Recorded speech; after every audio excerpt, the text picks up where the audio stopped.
He was quiet, delicate, with a soft and fragile voice.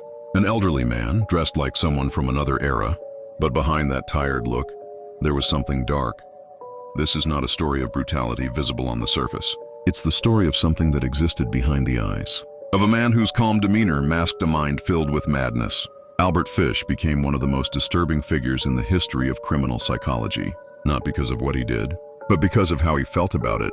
He wasn't motivated by money, hatred, or revenge. He was driven by something else, something incomprehensible.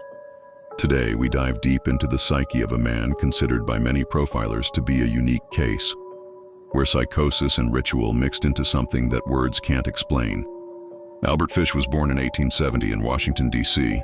His father was 75 years old, his mother mentally unstable. Fish came from a family with a long history of psychiatric disorders. His uncle was institutionalized for mania. His brother was diagnosed with mental problems, and his sister was declared unstable. At age 5, Albert lost his father. Shortly after, his mother placed him in a public orphanage. There he began to change. He was often beaten by the teachers and started to enjoy the pain. The orphanage was a factory of trauma, and Albert began to confuse violence with affection. When his mother took him back home years later, he was already different. Quiet, obsessive. At 12 years old, he began strange practices and started having confusing thoughts that he couldn't explain. These thoughts only grew stronger with time. In adulthood, Fish tried to appear normal. He got married, had children, worked as a painter, but behind closed doors, he was someone else. He invented a language of codes, wrote disturbing letters, visited isolated places alone, and began to experiment with objects that no one could understand. Throughout the years, he began to hear voices. He claimed that a biblical figure had ordered him to do certain things. He believed in punishment as a form of purification, and he began to feel pleasure in inflicting pain upon himself. He would stick needles into his body and spend entire nights in rituals that only he understood. To the world, he was just a strange old man, but his mind was descending into a place of no return. To him, suffering was a spiritual experience. His writings reveal a man torn between guilt and ecstasy. He wrote letters describing everything, in detail. Not to confess, but to relive the moments. He claimed that what he did wasn't wrong, because he believed it was destiny. His thoughts were filled with religious delusions. He thought he was chosen to carry out acts of purification.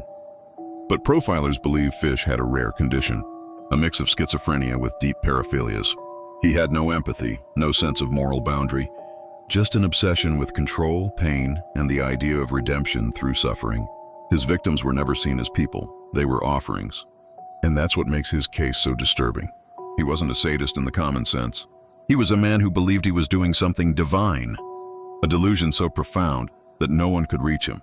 In 1934, Albert Fish was arrested. He confessed to acts that shocked even the most experienced detectives.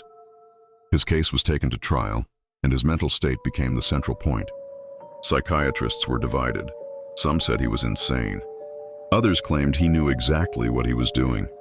He was diagnosed with psychiatric deviations of multiple types, but legally he was declared responsible. The judge sentenced him to death, and on January 16, 1936, Fish was executed in the electric chair. The executioner said it was the strangest man I've ever seen. Even in his final moments, Fish remained calm, as if he were ready, not for punishment, but for transformation. Albert Fish left behind writings, drawings, and a trail of unanswered questions. His mind remains one of the most disturbing puzzles in psychology. A reminder that not all monsters roar, some whisper and smile. Albert Fish is not just a criminal case. He is a psychological enigma, a distorted reflection of what can happen when trauma, repression, and mental illness meet without treatment. His name provokes disgust, but his story raises difficult questions. What happens when childhood pain never finds relief? When religious beliefs fuse with delusions and gain the strength of a mission? And when no one sees the signs or chooses to ignore them? Fish was not built from nothing. He was shaped by decades of neglect, violence, and loneliness. And in the silence of those voids, he created his own world, where everything made sense to him, but was unbearable for the rest of us. In the end, Albert Fish's case is less about evil and more about disintegration. It's not just the story of a monster, it's the anatomy of a mind that never had a real chance to form properly. If you thought this story was disturbing, just wait until you hear the next one.